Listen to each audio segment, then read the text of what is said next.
is Analog Spectrum.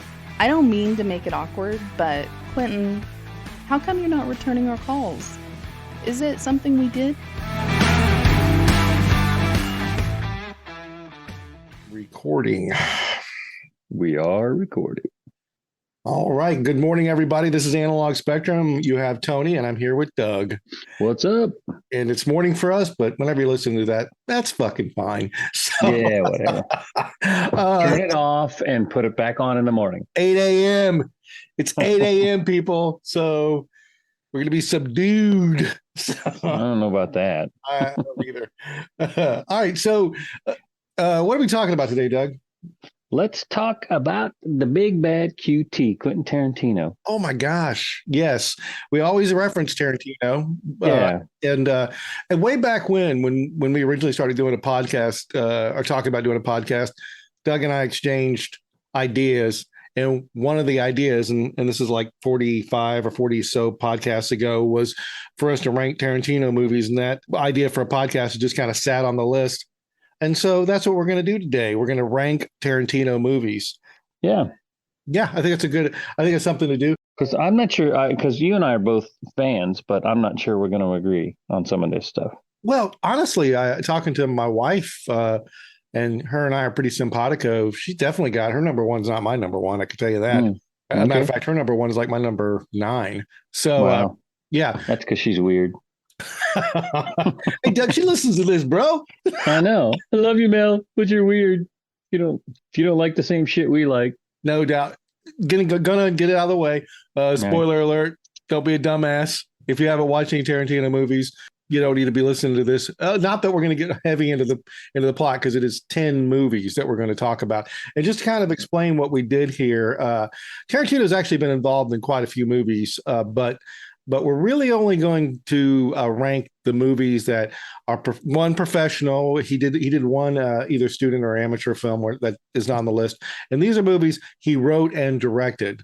So that's the easiest way to categorize his movies. I know we've talked about in previous podcasts, Tarantino himself has said that he is only going to do 10 movies. Now, I will tell you there's actually 10 movies on this list.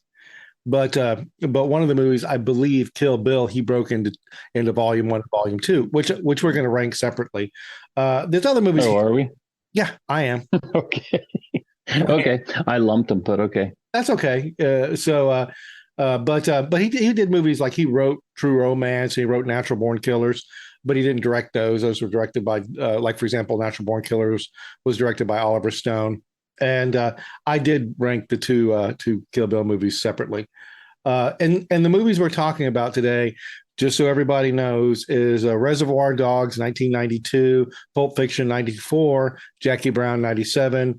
Kill Bill Volume 1 was 2003. Volume 2 was 2004. Death Proof, which was a Grindhouse movie that he did with Robert Rodriguez, one half of a Grindhouse set. 2009, Inglourious Basterds. 2012, Django Unchained. 2015, Hateful Eight, and 19, Once Upon a Time in Hollywood, which Doug and I have already talked about one time before. A little background, I think everybody kind of is aware of Tarantino. I kind of have a love-hate with the guy. Mostly love, definitely a little bit of hate. He was a big part of the whole Harvey Weinstein thing. Now, when I say he was part of it, his movies were produced by Harvey Weinstein, and that guy's a piece of shit, right? So, I will tell you, I went back and rewatched a few of these movies before I ranked them, because there was a couple that I'd only seen once, and I wanted to make sure that when I ranked them, I at least had some idea. So I went back and rewatched both the Kill Bill movies. I'm currently watching Django Unchained. I watched Jackie Brown last night, and I rewatched Grindhouse because I'd only seen Grindhouse once. Interestingly, they didn't really change the way I ranked them. Didn't change your perception. Mm-hmm. So. But on the Weinstein thing, let me just say real quick, like, I mean, in his defense and in Tarantino's defense, like, from my understanding, it is difficult to get a movie made in Hollywood. And if you can get even if it's a shit bag to pay for making your movie, you do it. I mean, you know what I mean? It's like because if he didn't do it, then maybe nobody would. Yeah, I don't really know how much he knew, right, about what right. Of course, yeah. There's a lot of people that said that Harvey Weinstein was when all the shit he did was like one of those open secrets in Hollywood, and I kind of feel that way, but some people, and I think you make a good point, but in a way that is also a justification. There's individuals that walked away that wouldn't associate themselves with him. And he did, and I think Tarantino got to the point where, especially after like Pulp Fiction, where he probably could have called his shots, but he was associated with them. I don't know. Again, it's a hard thing to unpack for me. And also, I think Tarantino does certain things that I'm kind of like, I'm not a big fan of that. We'll probably drill down into that a little bit too. But yeah, Tarantino. And I was thinking about him. I was talking to Melanie. One of the things about Tarantino is I think clearly he shares our love of cinema and also music, right? He, every one of these movies I watch, the soundtrack is so rich, within the movie, and almost every one of these movies is, I think every one of them is some homage to some other, genre of movie. But like, for example, I'm watching Kill Bill. I don't freaking know much about karate movies. I don't know much about the Hong Kong cinema scene, but he did. And you can still enjoy the movie, but you have to understand that a lot of what you're seeing is either ripped directly from a Hong Kong movie or a blaxploitation film or whatever, or it's an homage, or it's original Tarantino stuff. Like Inglourious Basterds is all about that freaking, Dirty Dozen, Kelly's Heroes kind of thing. And but I do have a pretty good knowledge of cinema back then, but nowhere near what Tarantino has. So, right. And I think he even admits, he steals, he pays homage, and he does his own shit, and he seems to do it in a way. And like I said, I have listened to his podcast. I forget who he does it with. And when I listen to him talk, I'm just kind of like, this is a guy I could probably hang out with. There doesn't seem to be, I think he's probably got some ego, but it's not like, he's not like Cameron ego or something like that. And, right. And he just seems like a regular guy. So yeah, he's making movies. Yeah, he's making movies. And like I say, I don't begrudge him for getting somebody to pay for the making of a movie. Basically, how if you didn't want to work with scumbags, you just don't go to Hollywood. Period. So right, exactly. That's so well, and that's the thing. Hollywood, and we're gonna have an episode coming up on this anyway. Hollywood is the Sodom and Gomorrah. It's a freaking cesspool, and they pumps. There's probably good people there, but I think most people there are not good. Yes. So, all right. Yeah. Anyway, okay, moving on. Hit me with number one, Doug. What is your number one? We're going reverse number order, 10. Yeah? Number 10. Sorry. Start at the bottom. Well, I only got 9. So okay. When we get to the Kill Bill thing, just count mine as 2. So okay. Bottom of my list is Grindhouse. Mine too. It is. Yeah. I didn't understand it. I didn't like it. I found myself distracted the whole time, just like, it's horseshit. I don't like it. I don't. And maybe it's because, like you said, I'm not familiar with the foundation of the films that he used as a inspiration for this, and that could very well be the whole thing was just missed on me or whatever. But right, yeah, I wouldn't watch it again. That's when you said you went back and watched these. I'm like, yeah, I'm not doing it. Well, I did. But primarily, I remember originally watching Grindhouse, and like I said, same. I don't know the Grindhouse cinema thing that happened and all that, and he did a lot of kind of experimental stuff in it, where he would go to like black and white, and then have the camera jump, etc. It seemed like it was a little bit overwrought to me. Now, I will tell you, I was going to mention this. I don't think any Tarantino movie is necessarily bad. I mean, I went back and watched it. Melanie actually liked it a lot more than I did. The redeeming qualities of Grindhouse for me is, man, Kurt Russell is fucking awesome, man. He's great. Yeah. He's amazing. I mean, he's amazing in that movie. But the movie itself, I can't remember how long it is, but it's long. Okay, it is a long movie, and he also, I think it's Zoe Bell, who's a New Zealand stunt woman. She's also in Once Upon a Time in Hollywood. She acts in it. Sorry, Zoe, you're terrible. You're not a good actress. You're just not.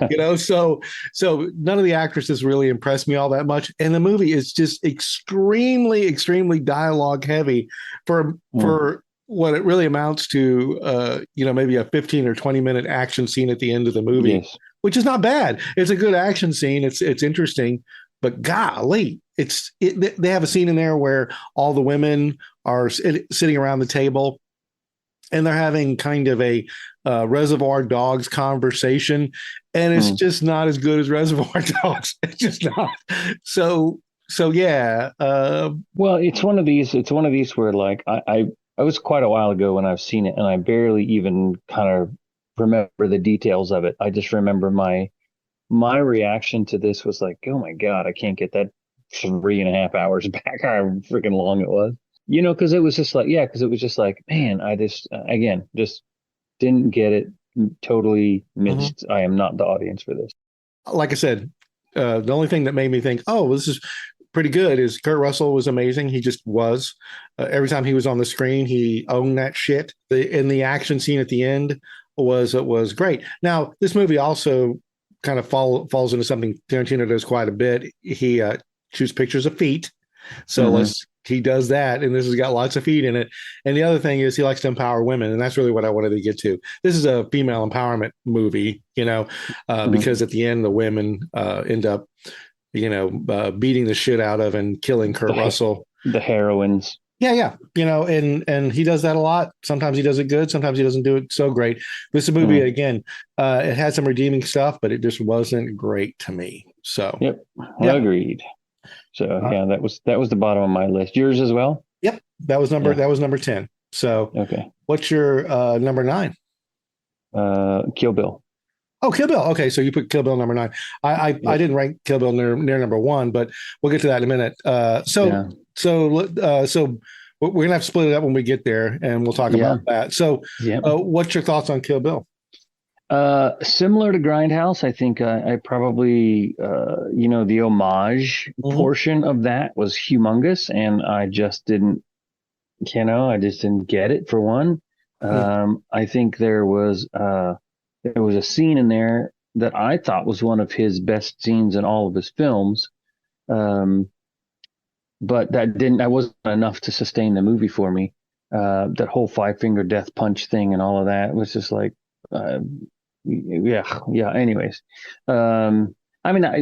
So to be fair, growing up, I watched Kung Fu movies. We used to actually go to the midnight theater in West Palm Beach and watch Kung Fu movies in the midnight showing, and we would come home and fight in the front yard like idiots.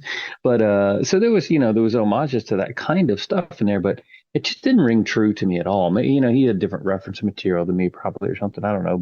But the scene where what's her face is in the back seat of the pussy wagon, the Uma Thurman character. Uma Thurman. That was the bride. Yeah, she just came out of the hospital and she killed that guy or whatever. And she's trying to like will her legs to move. I thought that was a freaking great. That little sequence right there was freaking awesome, and kind of like that to me is quintessential Quentin Tarantino. Say that 3 times fast. That's Quentin QT, quintessential QT. Because it's like the camera move is real slow, but it's moving. You know what I mean? And like he was able to get a lot out of Uma Thurman in terms of the emotional impact on that. But the rest of it, I didn't like. Oh, what's his face there? Kung Fu. I didn't like him in it at all.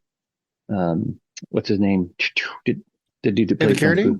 Bill Carradine. Yep. Yeah. Yep. I didn't like him at all, and I didn't like his character, and I didn't like him acting in it at all. So, but this is another one. It's. I put this right there with Grindhouse. I did like it better than Grindhouse, but I put it right there in the same boat. It's like, I won't watch that again.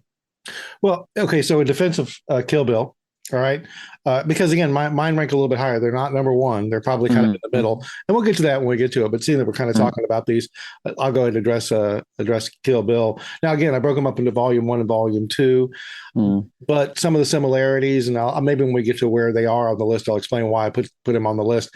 I thought Uma Thurman was amazing.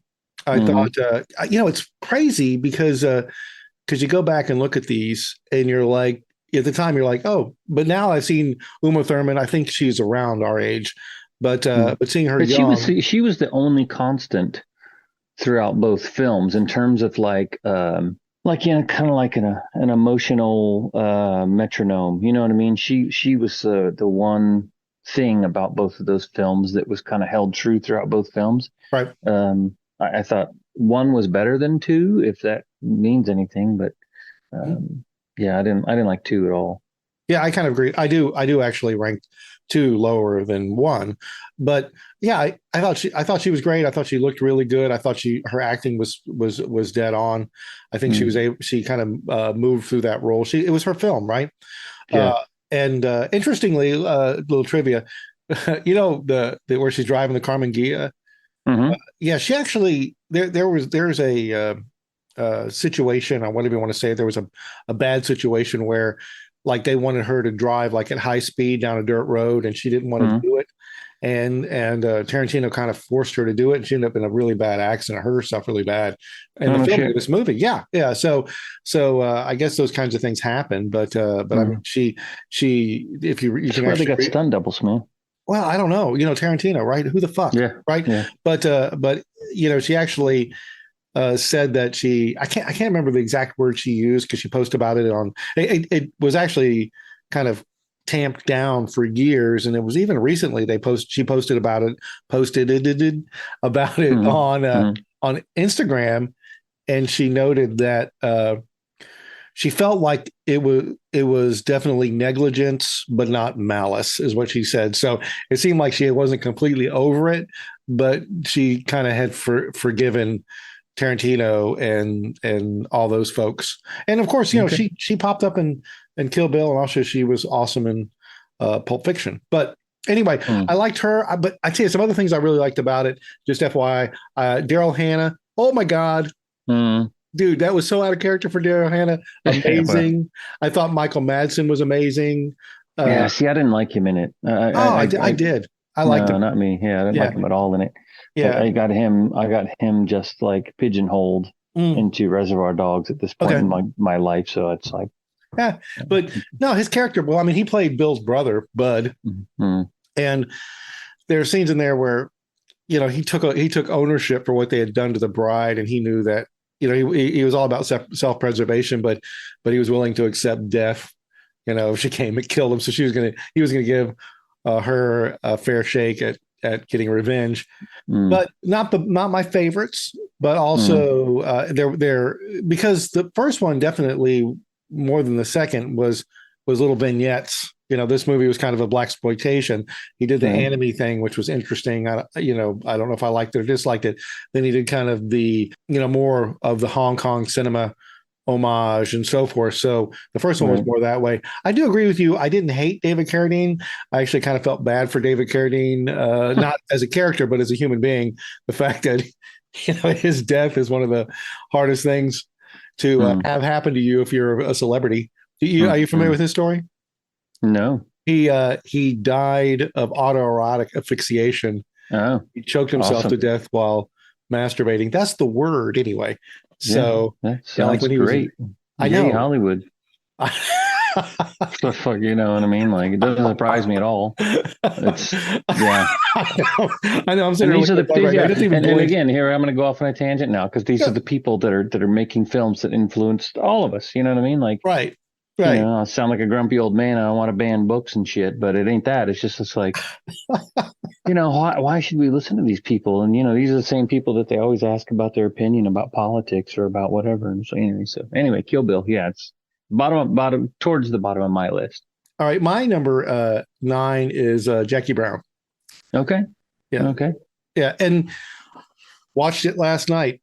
yeah, Uh, you know what I think Jackie Brown is a victim of coming out after Pulp Fiction. That's my yes, thought. agreed. Yep, Yeah, agreed. It's like a sort of wannabe Pulp Fiction. but it's also he did go in a completely different direction. I mean, Pulp Fiction was a explosion. Like you. But let's be fair though. I don't think he really knew what the hell he was doing on Pulp Fiction, and I'm not saying that. And Oh like wow, I he don't know didn't know about what he that. was. No, no, no. I'm not saying he didn't know what he was doing, but like he hadn't had like major success, so he didn't understand. I think this would be my guess. The impact that something like that could have. And I think the difference between the two films is I think he was shooting for that in Jackie Brown, And in Pulp Fiction, he was just making the movie that he thought should be made. You know what I mean? Like, yeah. The basic intent was probably, Yeah. maybe I'm wrong. I'm just shooting out my ass here, but yeah, I had Jackie Brown next on my list. Great. So Let's talk about Jackie Brown. I mean, I look at Tarantino as like an approachable Stanley Kubrick, and what I mean by that is I like how while his movies seem to have a common thread, he goes in different directions. He does a war movie, he does a spaghetti western, he does whatever. So I look at like Jackie Brown, he did Pulp Fiction, and I think you have a really good point in that. In Pulp Fiction, he made the movie he wanted to make. It blew up. Suddenly there's fame, and now he's like, okay, let's we're moving in this direction. And maybe there was an expectation Jackie Brown would have a similar response. I don't think he chases fame, but yeah, Jackie Brown to me, again, not a bad movie. Watched it last night. I actually liked it. I do like it. But Pam Grier was freaking awesome. That's she's amazing in it. Yeah, she was. You know who else was amazing in it? Harvey Weinstein, fucking Harvey. What's his face? Forrester. Forrester, yeah. No, I was going to say Samuel Jackson was freaking hilarious. And again, yeah, he's kind of like that same character all the time, Yes. Yeah, every movie I watched. Side note: I watched something the other day about some kid's dad is a superhero and he's hiding it from his kid or something, and it had what's the dude from Wedding Crashers, the blonde guy? Owen Wilson. Owen, yeah, same character in every freaking movie, man. And I feel like Samuel L. Jackson almost has that. Even when he's in the Marvel movies, he's almost, he's swear and stuff, but he's got the very same demeanor and same swagger and whatever. So Yep. But anyway, yeah. So I still watch it though. Yeah. It's not. Yeah, obviously it works for him, right? Because I can't imagine how many movies that guy's made. Yeah, and well, he is definitely acting, and but his dialogue is so. There's one line in there that cracked me up, man, where he's talking about, because he's got all these women. He has, he's like 3 women, Bridget Fonda being one of them, but he's got another one, and I guess she had moved to Hollywood, or she moved to California, wanted to go to Hollywood. She'd come from like Georgia, and he says she's more southern than a chicken coop. Yeah. Anyway, yeah. But Jackie Brown, very dialogue heavy, and very slow compared to Pulp Fiction. Yeah, well, compared to Pulp Fiction for and sure. Most of his but movies. Yeah, but I thought that's one of the things that I liked about it, though, is that it was I don't know, it was somewhere between like a detective, gumshoe kind of a thing, and then, like you say, it plays homage to the blaxploitation stuff from the 70s, which I didn't see much of that. I mean, I remember seeing a little bit of it when I was a kid. Very little. So I was familiar with it, yeah, but not, I haven't really investigated that much, but yeah, I thought it was pretty good, and I liked De Niro in that as well, and I don't really like him in too many things, right? But I liked him in that. Yeah, I agree. I thought that De Niro kind of played out a character for a typical De Niro, Yeah. And I thought Bridget Fonda was interesting. She was extremely unlikable, which was great. Which is probably comes natural. Wow. Just thinking. 8:38 a.m. I'm still grumpy. So I'm not grumpy at all. I'm just telling you how I see it, man. That's all. But yeah, that scene where he kills the chick in the parking lot that's annoying the shit out of him. Yeah, that's funny as shit, man. I mean, that's a Tarantino thing too, and I think we've talked about this before. Is like he likes to shock with violence, right? Mm-hmm. And he can make violence funny, and he can also make it disturbing.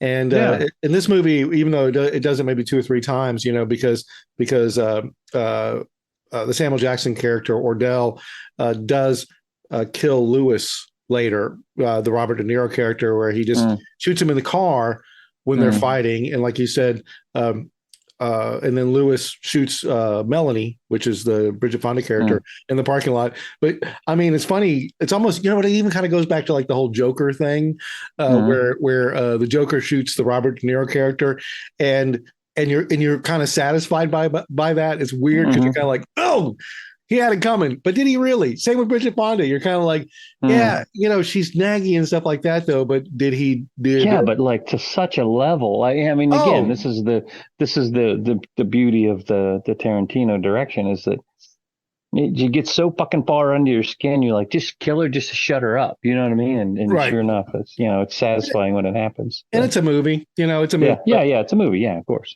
But here's a woman who basically decided to curl up with snakes.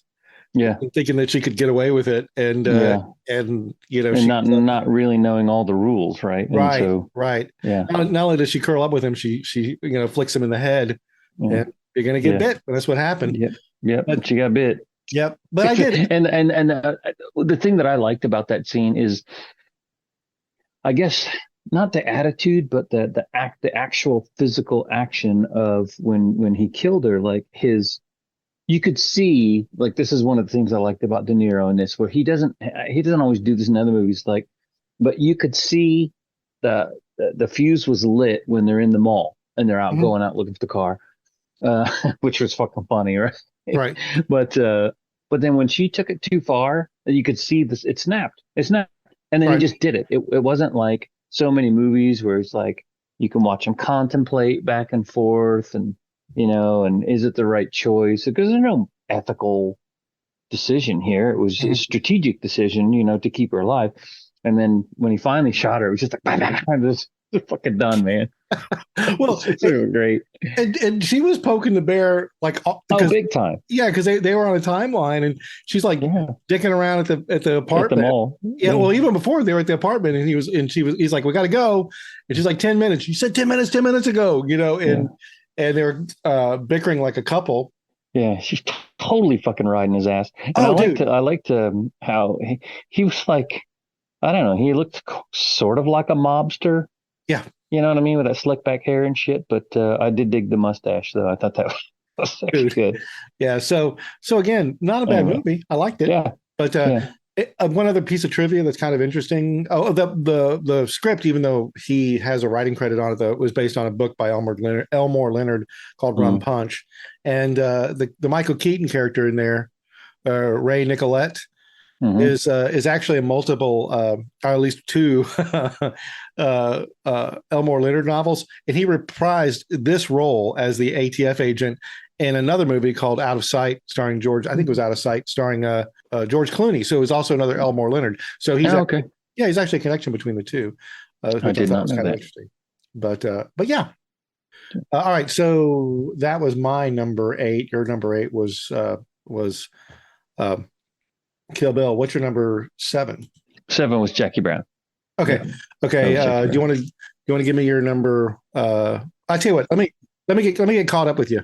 Okay. My number 8 was Django Unchained. Okay. So it's funny because we're tracking because that's my next one. Okay. But we're sort of just flip flopped a little bit in there. Yeah, and we're actually kind of getting to the point where the movies are starting to get actually good. And yeah, they're good. It's a good movie. Yeah. And I have to be careful with this one. I don't want to, I don't want people to think I'm like this. This is a movie that's got a clear direction. There's a reason why he made this movie. It's a Western, it's a spaghetti Western. It also takes advantage of some of that blaxploitation stuff we talked about. To me, I'm watching it right now. I'm probably about an hour into it, kind of rewatching. I think I've seen it maybe 2 or 3 times before. And to me, it's a little heavy-handed, a little preachy. Yeah. And so I get kind of over that. But I think the Christoph Waltz character is flipping amazing. Oh, yeah, that dude. Yeah, he crushes it every time. It seems like he works with Tarantino. Yeah, he does. I thought the story was really good. I thought DiCaprio was freaking awesome. Yes.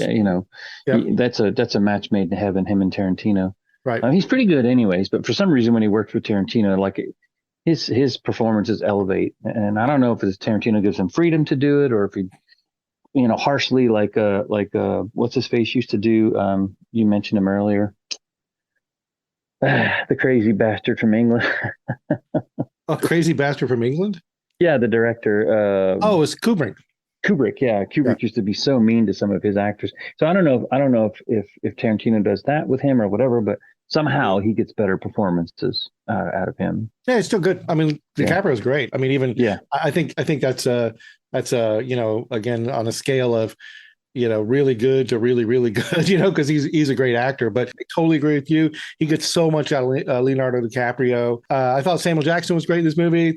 But there was just a lot. I mean, again, the movie itself is a fun watch. It's just, to me, I'm just kind of like, there's moments, not compared to a lot of other movies that are even worse nowadays, where I'm kind of like, all right, I get it, but if anybody does it in a way that I can kind of respect, it's Tarantino. So that was my number 6. So I went Grindhouse, Kill Bill, which of course was 2 and 1. Okay. And then Jackie Brown, and then Django. D silent, bro. D silent. Django. D silent. Okay. So it took me a second to understand what you were saying. What are you talking about? You want me to shut up or what? Okay. Well, other than the normal shut up, yes. Also, it's my number 7 is Kill Bill Volume 2. Okay. So we're kind of back on. What's your number 6? The Django is my number 6. What's your number 6? Hateful Eight. Oh, really? Yeah. That shocks me. Yeah. Really? Okay. No, I love it. That's much higher on my list. Is it? No, and we're in this point where they could easily shift. Yes, absolutely. Yeah, absolutely. Yeah. My bottom 3 are definitely my bottom 3. Yep. No doubt. So, but Hateful Eight. No, I love Hateful Eight. I love it. I mean, so I'm thought surprised. Probably well, and now, again, now we're in this place where it's like the movies are getting elevated by there's certain things. Probably the only reason Hateful Eight ended up where Hateful Eight ended up, it is a very long movie shot in basically one room, very dialogue heavy, but yeah, I thought it was a great movie. I do not hate Hateful Eight. So tell me about why. So it was much higher on my list, and I'll just tell you why, for the exact reason that you just mentioned that it's lower on your list, and that is that I really appreciated the manipulation of the audience in such a really, really difficult situation for a writer. So in other words, most of it takes place in one room, and it's all character based, and it's all you as an audience member have to try to decipher. You can tell something's going on, but you're not quite sure what, and something doesn't seem right. And you got all these crazy, like the freaking Kurt Russell characters, this outlandish, man. He's a cartoon character, Right. But all of that happening in one room, that's challenging to do. It's very easy to in movies to shift time or shift locations, and you can further your story very easily that way. But to create a story like this that moves you as an audience member, and to do it in such a confined space, I think was great. That's one of the reasons I liked it so much. Mm-hmm. Again, I enjoyed it. I thought Jennifer Jason Leigh, Daisy, the character Daisy. Yeah, she's awesome. I know she's got one of your all-time favorite lines. Yeah, she does. She does. Yeah. And then Kurt Russell, Samuel Jackson, they're amazing. They're just really great in it. I thought Walton Goggins, the actor who played he probably one of the I don't know, maybe one of the most underrated actors, should act a lot more. He's amazing. Everything he does. I think we talked about him in a previous podcast. And we have some good bad guys in Justified. He was a good, great bad guy in Justified. Yeah, one of my favorite things ever, and it's worth actually going back and searching it out. I don't know how you would take it, but he played a lawyer in the TV show Community once, and man, it was brilliant. It was brilliant. So yeah, but also there's lots of Kurt Russell, Samuel Jackson, and even Walton Goggins was in Django. We have a lot of the Tarantino regulars. Michael Madsen's in this. Bruce Dern's in it, and I didn't realize that Bruce Dern's in at least 3 of Tarantino's movies. And Zoe Bell's in this again. So but yeah, it's interesting. They have there's a Hateful Eight cut that's I think is like 6 hours long or something. Jeez. Yeah, they actually broke it up. It was almost like the Zack Snyder Justice League where they broke it up, and it was a lot. So, uh, like there's Tarantino movies. Like if I'm home and it's rainy, it's a cold day, and they're on, I'll probably watch them.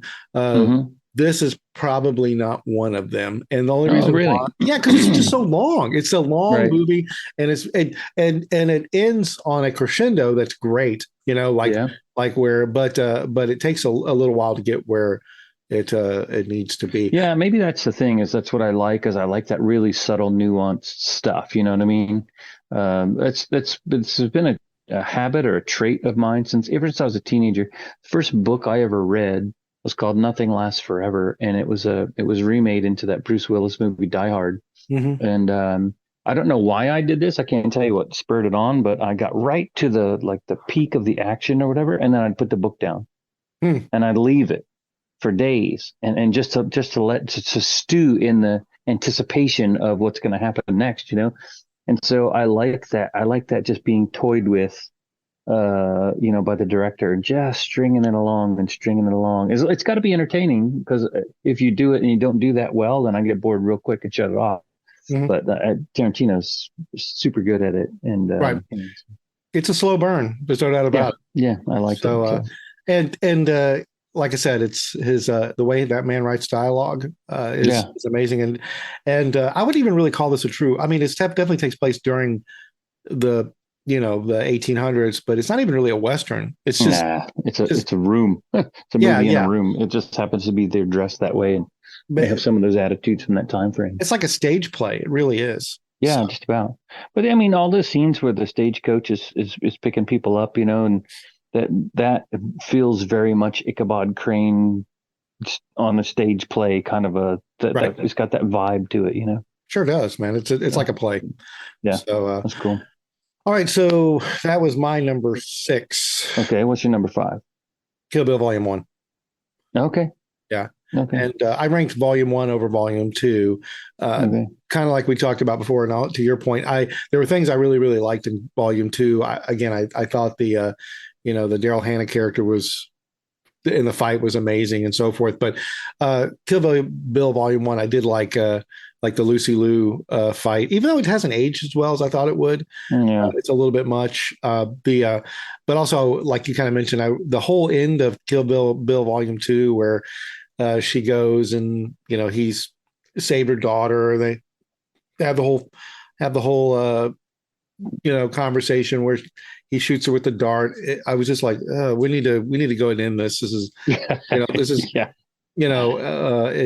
guess I kind of get it. I don't know. It just, but I like I said, I really, really liked Uma Thurman in it. I thought she was great. Yeah, I agree with that. But like you are way more patient and forgiving when it comes to watching movies than I am. Like if I don't like it, I just shut that shit off, man. Yeah. So, well, I mean, Tarantino, I'm going to get through whatever he does. I am because he's Tarantino and I like Tarantino.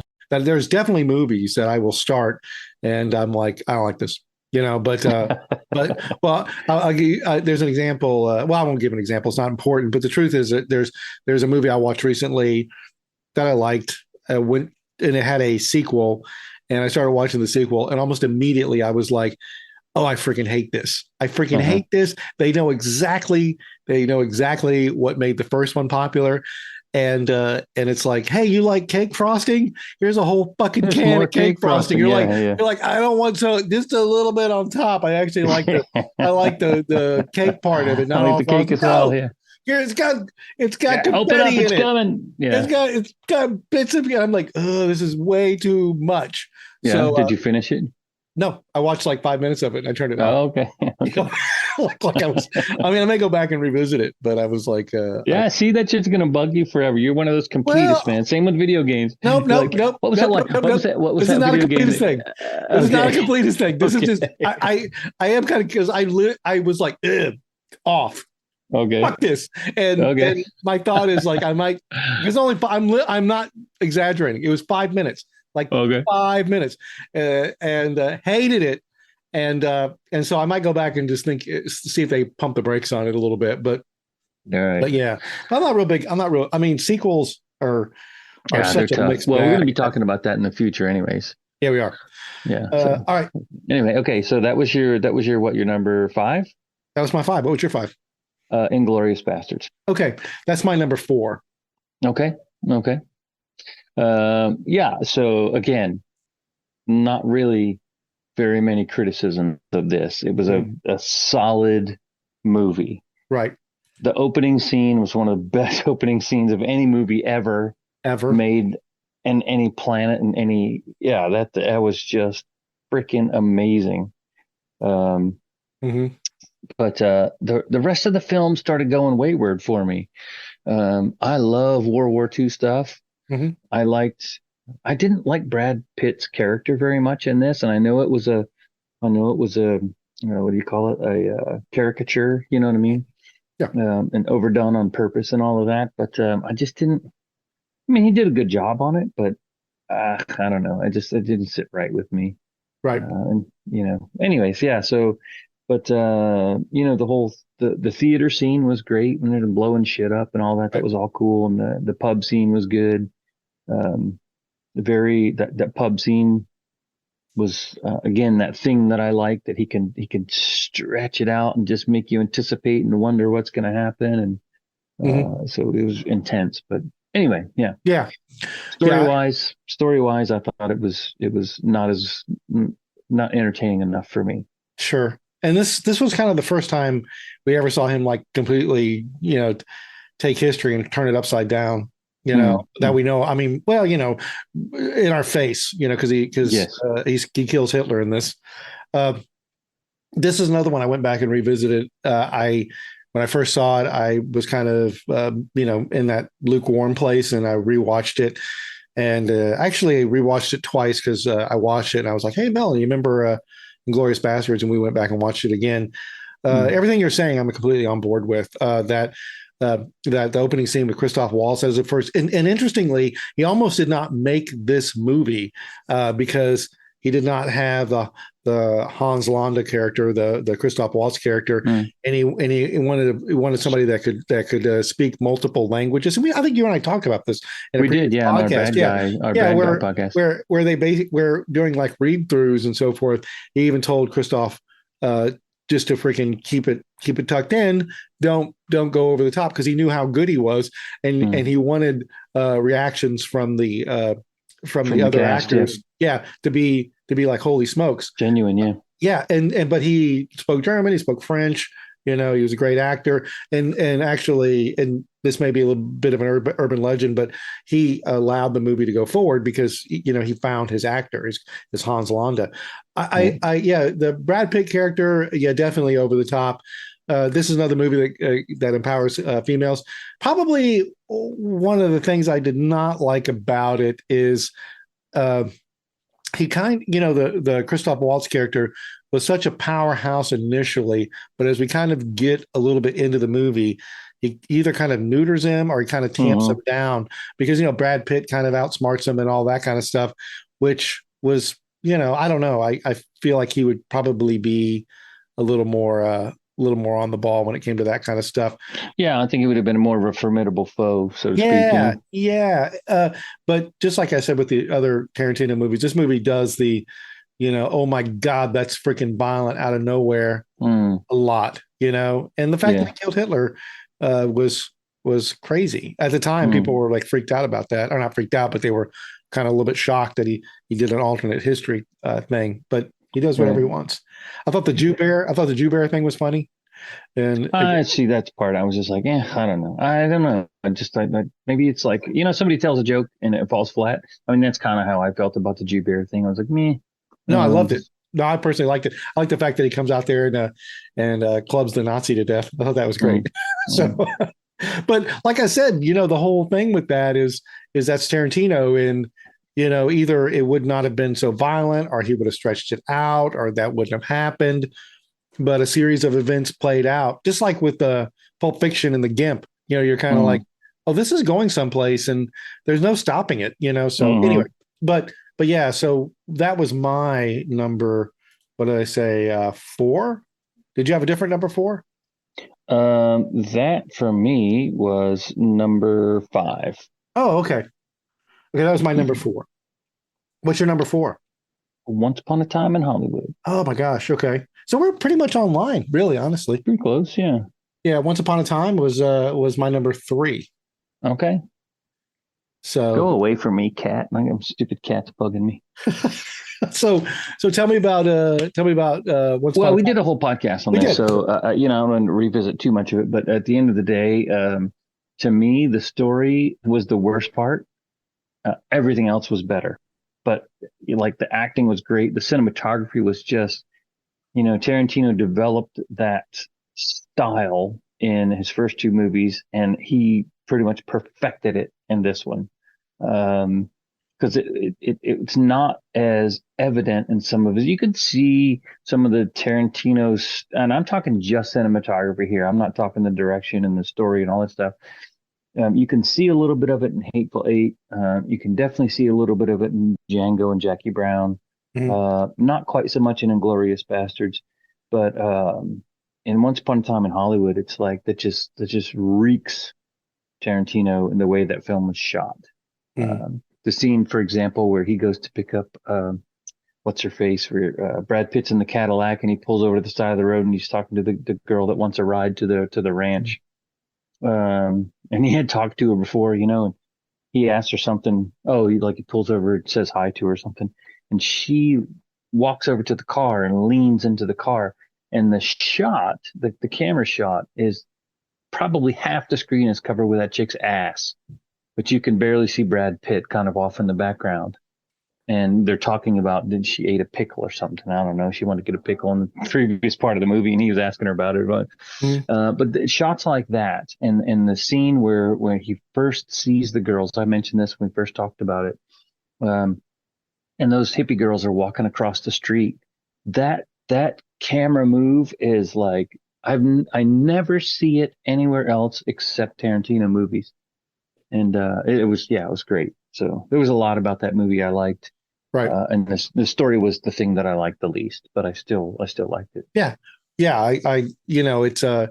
It's a interesting place to do a story. That's why I worry about this last movie, because you say to me, Tarantino's doing a Western, Tarantino's doing a war movie. I get excited, right? You say Mm. to me, Tarantino's doing a movie about Hollywood in the 60s. I'm kind of like, it doesn't Mm. excite me at all.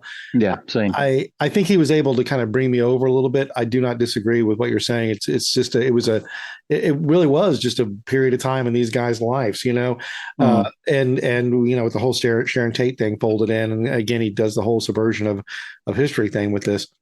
Right. But yeah, I think kind of what I look at like Jackie Brown, his third movie and this one, which is his most recent. It is clear that this is a person who can call his shots in Hollywood, right?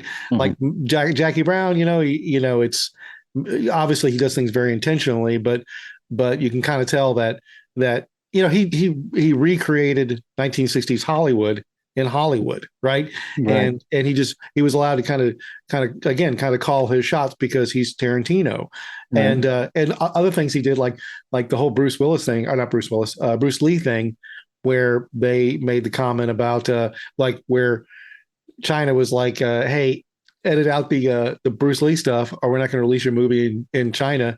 And he's like, Mm. yeah, you can go piss up a rope, right? And the Mm. fact that he has that capability, people are like, well, he does what he wants to do, or that he was in that press conference and some some uh, uh, some journalist was pressing him about the Margot Robbie character not being fully fleshed out, and how he clearly doesn't know how to give women their proper Mm. position in movies, which Mm. is ironic because Yeah, again, which is idiotic. Yeah. yeah, Tarantino, Uma Thurman, Yeah. Jackie Brown, the French Jew, and Inglourious Basterds. He's Hmm. all Tarantino's all about Yeah, empowering women.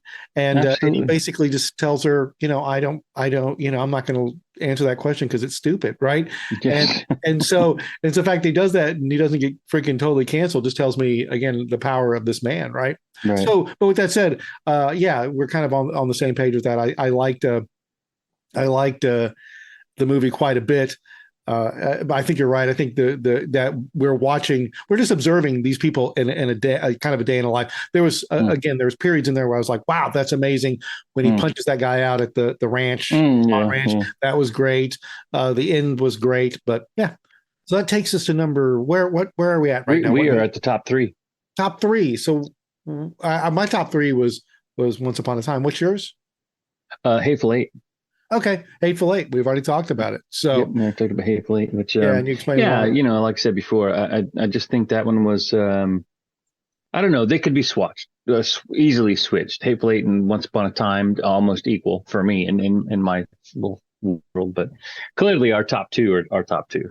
What's funny about this is you when we started this conversation, you were like, "Oh, we're definitely going to knock heads about these." We're pretty much One thing in. knocking heads, but I just like we You said knocking disagreed. heads, Doug. You I did used the not term say knocking. You knocking. did. You I said did knocking not. heads. I will Now, bet you $50. I'm putting it on tape. I'll bet you $50. I'm I not did taking that bet. not. I'm not You taking better that bet. not. You alluded to it. Okay, whatever. Fucking Okay, I don't use that dude, you term, made knocking heads. Don't get upset. Again, now it's like 9:30, and Doug is starting to get a little fired up. So, Uh-huh.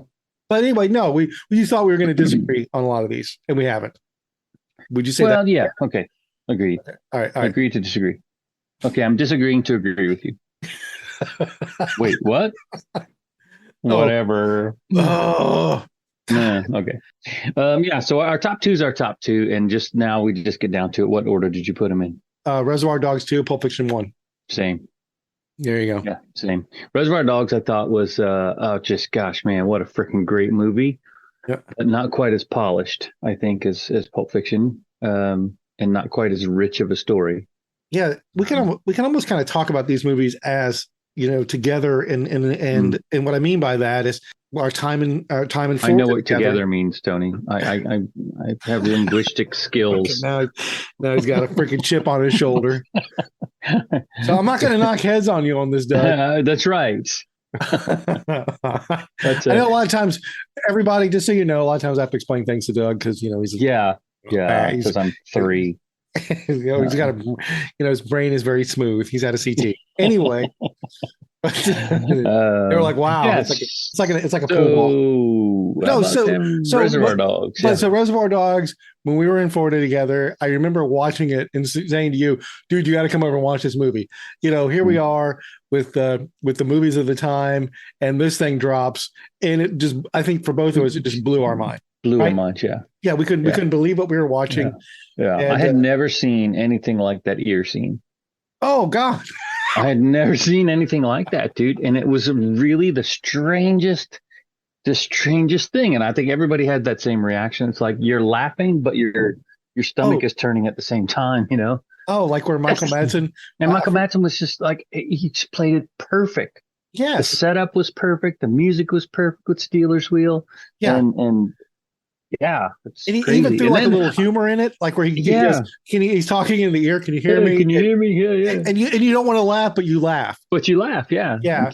And the whole movie though, but the way it was filmed, the twists, I love the handheld stuff when they're robbing the jewelry store and they're running down the street from the cops. That handheld shit, that was fucking great, man. Harvey Keitel was amazing in it. Tim Roth was amazing in it. Yeah, Steve Buscemi.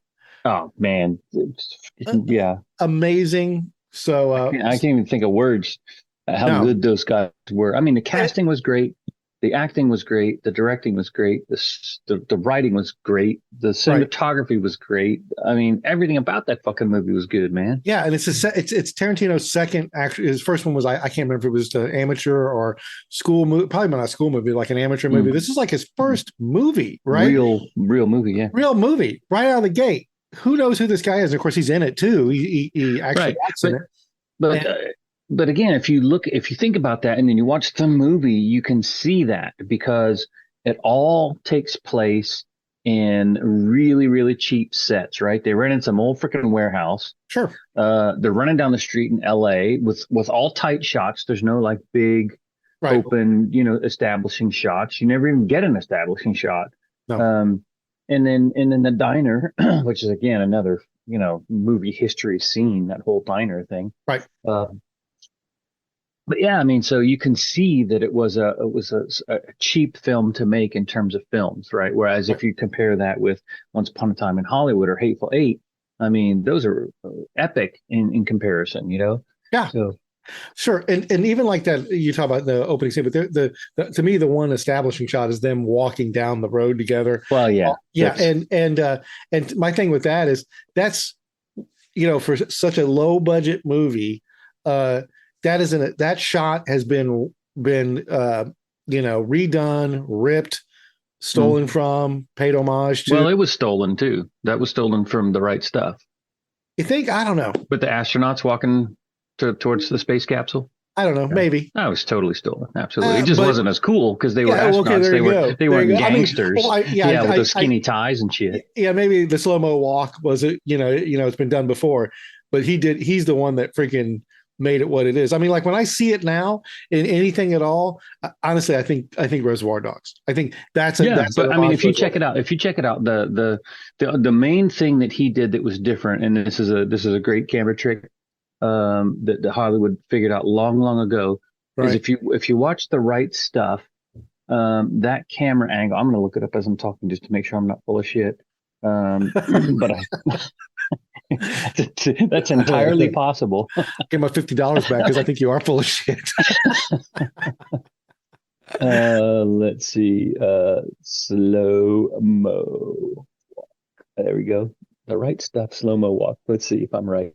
Yeah, I am right. So the shot, the main thing that Tarantino did different than that shot is that he put the camera down on the floor. He did like the hero image of those guys walking, whereas The Right Stuff was pretty much straight on. Okay. So he made those guys look. And I don't think it was all the way on the floor of the camera, but there's certainly an upshot. It was looking at them, and what that does psychologically is it makes them look like heroes. Right. Which you and I have had many discussions about this. The thing I love about this movie is that dichotomy. They're all fucking bad guys. They're all bad guys. No matter how you slice it, they're all bad guys. But they have redeeming qualities, and they have ethics, and they have a code, and all of that stuff. Except for Michael Madsen, of course. He's got loyalties, right? He's got loyalties to an extent, yeah. Yeah, well, because he's super loyal to the boss there. What's his name? The guy with the raspy voice. I can't remember his name. Joe. Yeah. Anyways, but yeah, that opening scene with them walking was freaking great, and I think the thing that made that was the music. That's what we talked about before. Yeah, it just nails it, man. Just nails it. Sure. Yeah, like I won't disagree that there is the slow walk wasn't first done by Tarantino. I just think he did it better. He did it the best, right? And I think most people now, when you see slow walk, I think about this. And to the music point, we haven't talked about the music in that much for these films. Like I said before, like I was talking to Melanie when we were watching Jackie Brown, that music is obviously, and this is, I'm not saying anything that's earth shattering. Everybody knows this. Music is a huge part of movies, right? I mean, the way they work music in the movies is essential. Tarantino just does it at a level where you're like, oh, you couldn't have picked a better song for this. You couldn't pick a better song for the dance scene in Pulp Fiction. Perfect song, and his just with films, his depth of knowledge just comes screaming through in everything he does. His depth of knowledge for music, like Steelers Wheels. What a great freaking song. It's such an upbeat song, a feel-good song, as he carves a guy up with a straight razor. Right. You're like, holy cow. And I don't know, maybe Brandy, you're a fine girl. I don't know. It's just that he just does it in a way where his music and everything he does is he pulls from that. Now, I don't think everybody can do that. I think there's probably people out there that have comparable knowledge to those things, but he just has a way of making it all blend together, and you're like, wow. But again, like you and I watched that freaking Reservoir Dogs, and it's like, yeah, this isn't freaking the cable Same Mary Poppins, man. Yeah, same Mary Poppins. This is movies of the time. This isn't Waterworld. This isn't the Cable Guy. This isn't any of those movies. This is something completely different. I mean, there's movies again that come along and everybody kind of imitates, and Reservoir Dogs and definitely Pulp Fiction had all kinds of imitators. And a lot of times the what comes after is equal, maybe better in a way. They improve on it. Nobody's ever improved on any of these. Nobody has. Better, yeah. So, but okay. So number one being Pulp Fiction. Yeah, number one being Pulp Fiction. I'm gonna a quick correction here because I just watched this intro scene again while you were talking because I don't listen to anything you say, and I expect nothing less. Yeah. So here's what he did that was different than the right stuff. He had a side shot. So that famous like scene where they're like walking, like what's on the poster, that's not even in the film. He did a side shot of them walking, and it doesn't even look like they were in slow motion, but he did then one after another, he did close-ups. And that was his introduction of the cast. He did close-ups of Tim Roth and whatever, Eddie Bunker and all the rest of them.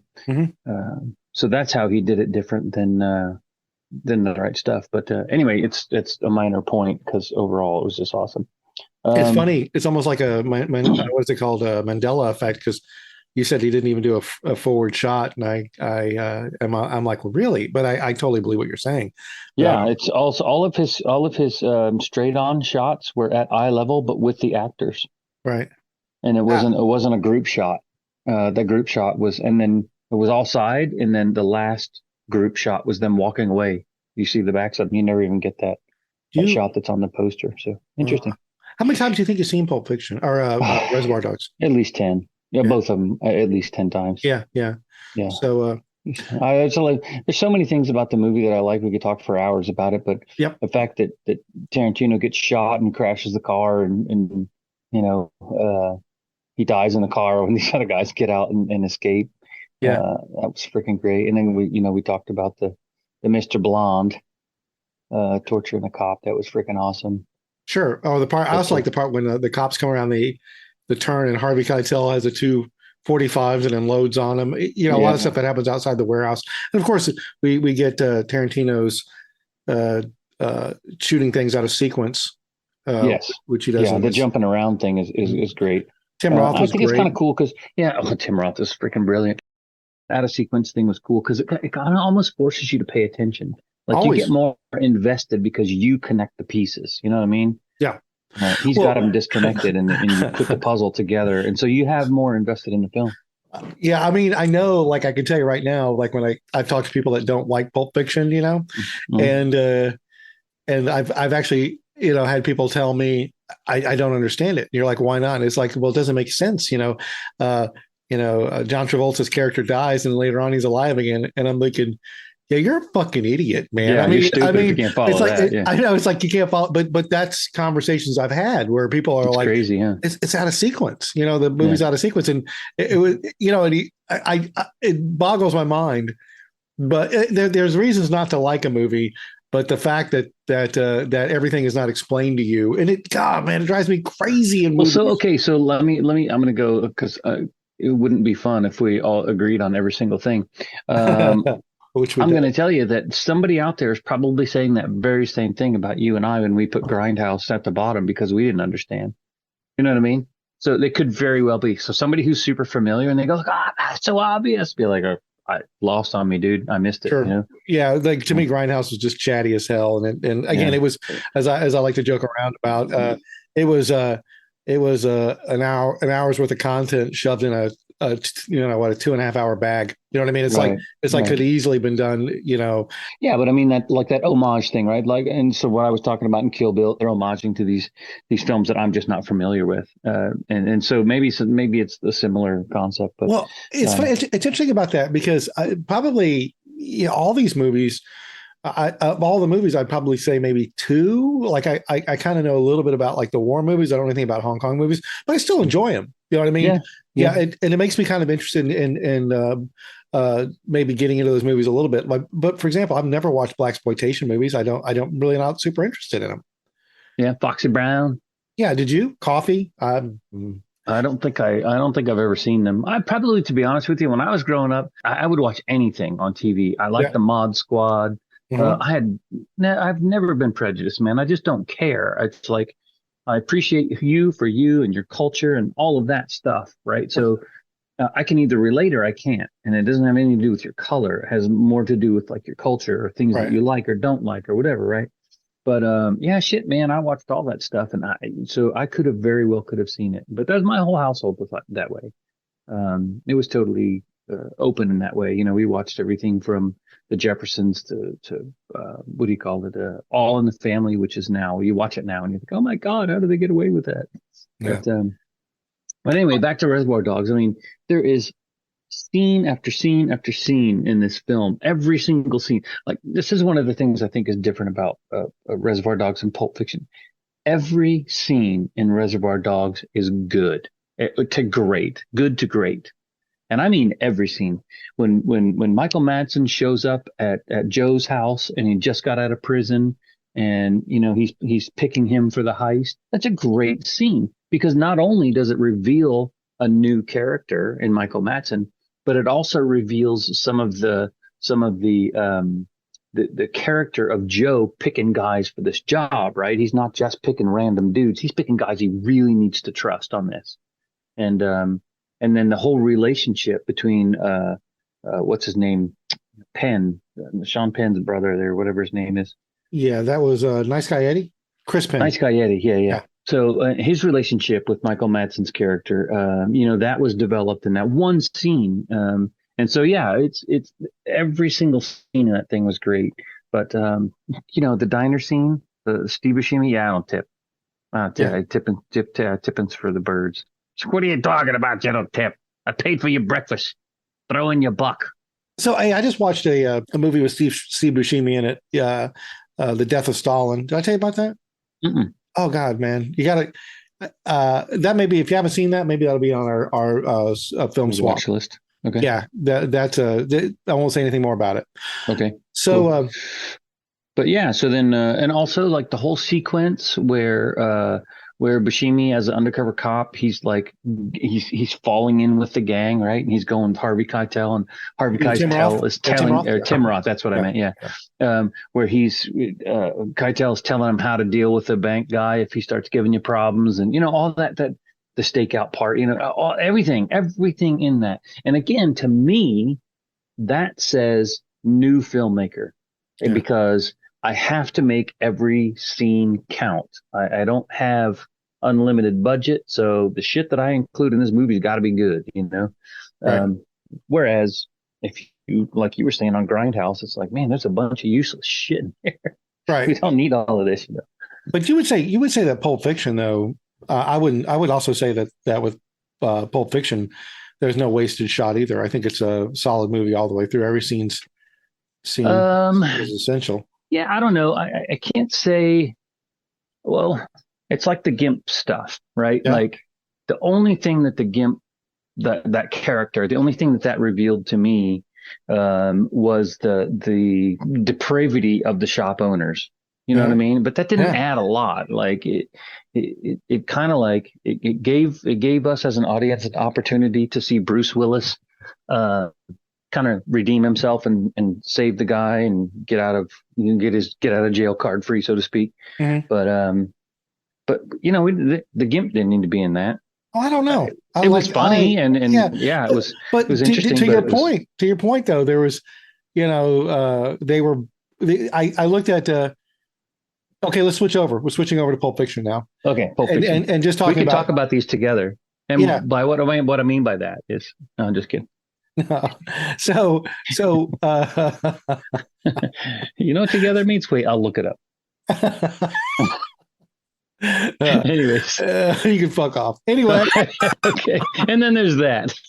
so no, the thing with the GIMP and why I thought that was that whole story within that story about Bruce Willis, and that's one thing I loved about Pulp Fiction.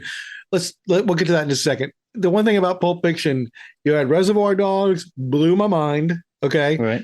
we had Pulp Fiction, like again, blew my mind. Right, Stratosphere, yeah. And we were talking earlier. You said that individuals could rank these movies differently. You know, it was interesting that people could be listening to this and think we don't understand. Like I said, if Melanie was in this conversation, Jackie Brown could be number one. That's just one of her favorite movies. And I felt that Jackie Brown, while I really like Jackie Brown, and the reason it kind of regrettably ranks lower on the list is it just seemed like a very typical movie, that I might see from just about any director after Tarantino blew my mind twice. And of course, Pulp Fiction was just to me, everything in that was stellar. On the GIMP scene, you had these two individuals. You had the Ving Rhames character and the Bruce Willis character, and both of these guys were spiders, and they were both killers, or they both were capable of it. And suddenly they were two spiders in somebody else's spider web. And to your point, the GIMP and everything like that.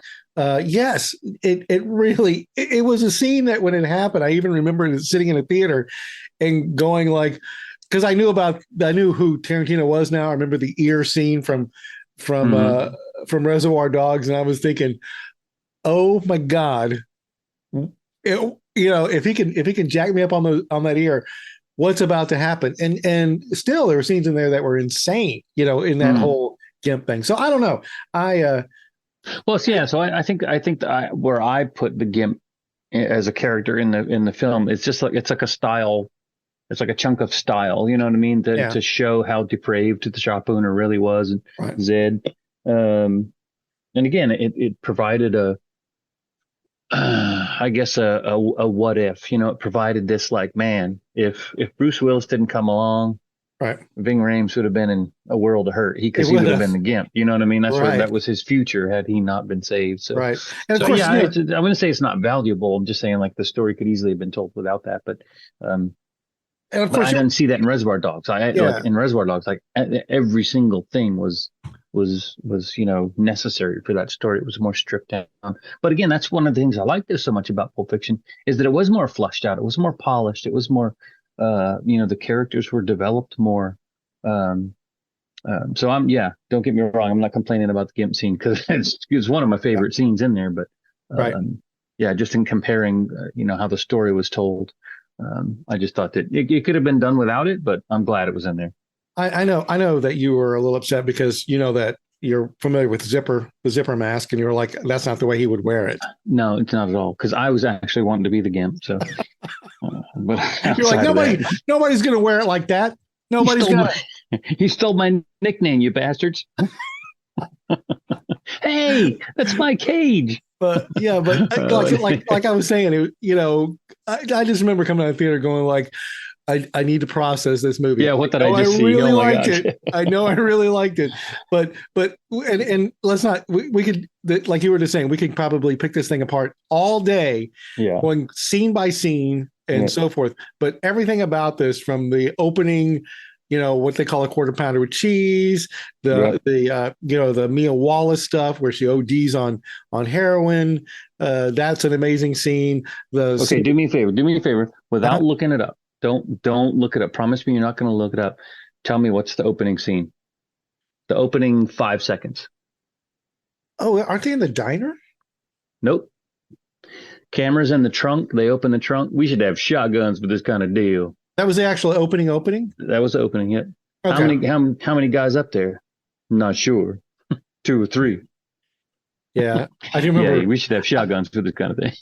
Anyways, yeah, I do remember them wanting. But I didn't know that. I thought that that was the opening scene. Is when they went up to the apartment. Don't they pivot to the diner pretty quick in that though? I can't remember. It was after. Well, in the storyline, they go to the diner after that execution, but. Well, they do, but it's shot out of sequence. It's shot out of sequence, yeah. But in the actual sequential story, they go to the diner afterwards. Yes, yes, but I mean, I thought they opened on the diner and then it turned into the Mhm. robbery. No, I don't think so. All right. That's towards the end, if I'm not mistaken. But No, they definitely start. I don't know. We're gonna. I'm looking it up right now. All right. Well, I'll bring it Pulp up too. I've watched that movie so Fiction many times. opening scene. Now I do remember the shotgun conversation. 100%. Okay, everybody, we're gonna watch Pulp We're Fiction. gonna we're watching Pulp Fiction. Well, we'll be back with you in an hour and a half. Hour and a half. God, that movie's 2.5. If it's a minute. Oh, I think you're right. It's the diner. The diner's the opening scene. God, how painful was that for you right there? No, not bad. Whatever. Okay. All right. That's So, that's an old man moment. That's I'm all. going to shoot this out of sequence, and I'm going to put that. Well, there you go. I remembered it out of sequence. That's what it is.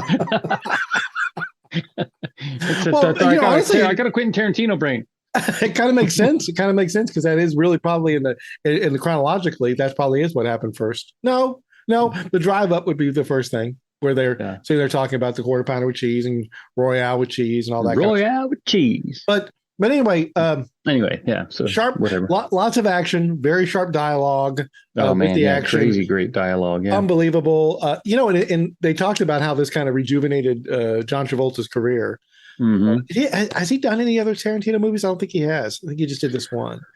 And I don't think. Yeah, I think that's it. Yeah, because I don't remember seeing him in anything else. Samuel L. Jackson, of course, latched on. Oh my God, Harvey Keitel too. Harvey Keitel, Tim Roth shows up in movies. Like I said, he likes his actors. DiCaprio now. And I thought again, Once Upon a Time in Hollywood was interesting. Oh, he's worked with Brad Pitt more than once, also. Yeah. So, but yeah, but the what is it? The Christopher Walken scene was unbelievable. Jesus. I thought Eric Stoltz was great.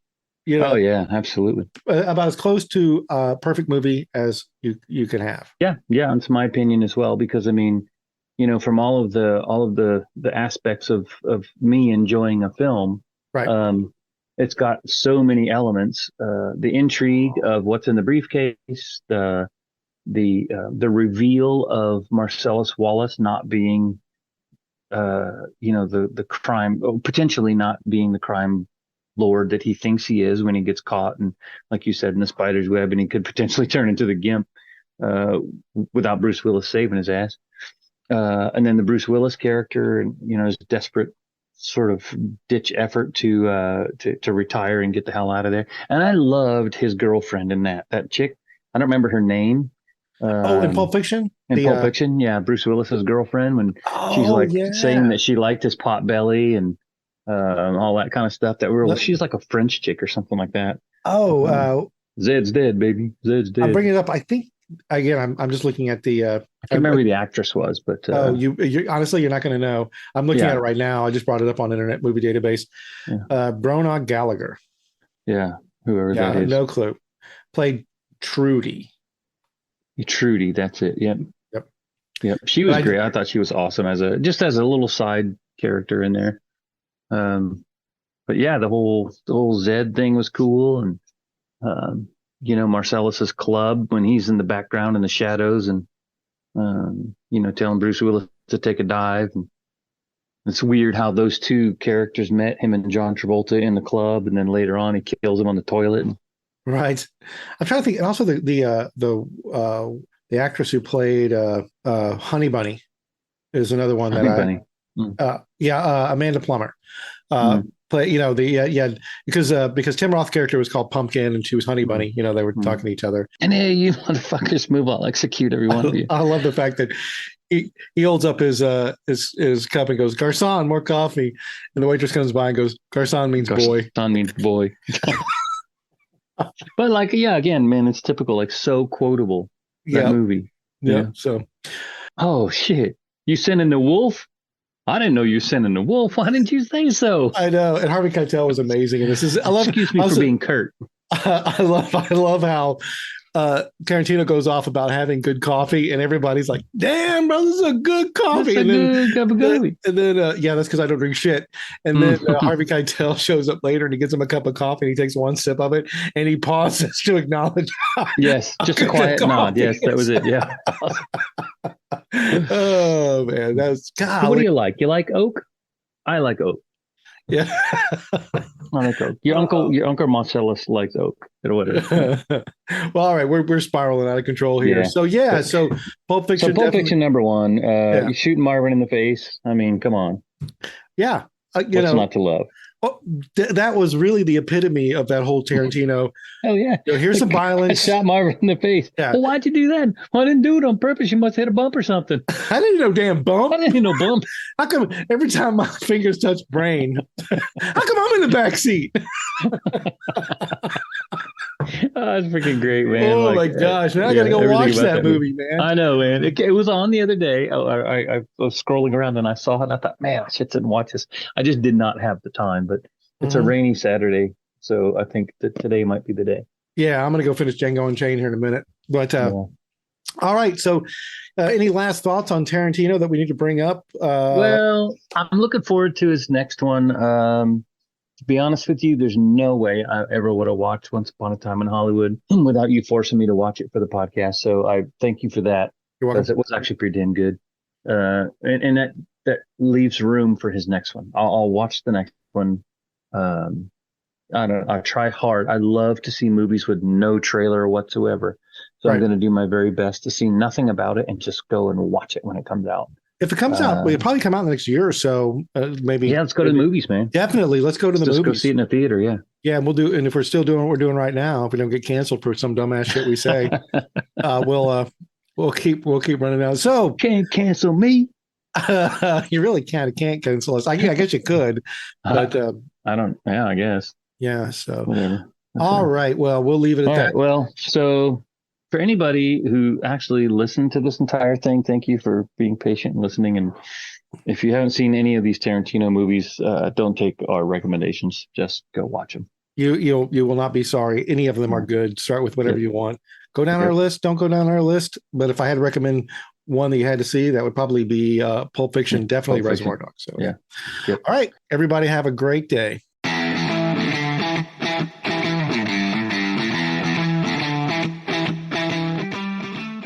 This has been an Analog Spectrum production and presentation. As always, it means a ton to both me and Doug that you took time to listen to our show. We enjoy making these things, but we get a massive kick out of knowing we have a few friends hearing what we have to say. This is about the 4th outro I've done, so let's keep it short. Please subscribe, share, and if you like what you're hearing, give us a top-notch 5-star review. Finally, feel free to email us, Facebook message us, or tweet at us. We love feedback and criticism, as long as it's constructive. And we're always interested in new show ideas. Well, that's all I have for now. The shows will keep coming, I promise you that.